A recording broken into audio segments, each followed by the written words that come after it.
Sakal Gunar Vande Guru Sri Charanaravindan.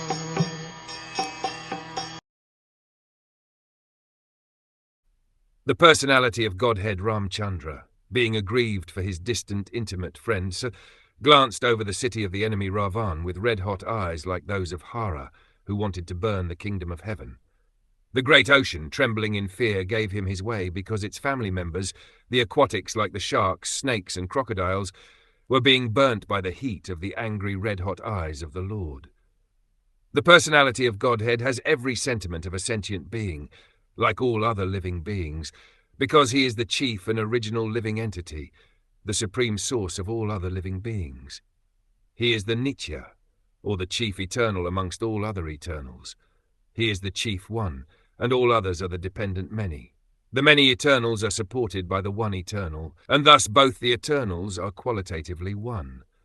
Due to such oneness, both the eternals constitutionally have a complete range of sentiments, but the difference is that the sentiments of the chief eternal are different in quantity from the sentiments of the dependent eternals. When Ramachandra was angry and showed his red-hot eyes, the whole ocean became heated with that energy, so much so that the aquatics within the great ocean felt the heat, and the personified ocean trembled in fear and offered the Lord an easy path for reaching the enemy's city. The impersonalists will see havoc in this red-hot sentiment of the Lord, because they want to see negation in perfection. Because the Lord is absolute, the impersonalists imagine that in the absolute the sentiment of anger, which resembles mundane sentiments, must be conspicuous by absence. Due to a poor fund of knowledge, they do not realize that the sentiment of the absolute person is transcendental to all mundane concepts of quality and quantity. Had Lord Ramachandra's sentiment been of mundane origin, how could it disturb the whole ocean and its inhabitants? Can any mundane red-hot eye generate heat in the great ocean? These are factors to be distinguished in terms of the personal and impersonal conceptions of the absolute truth.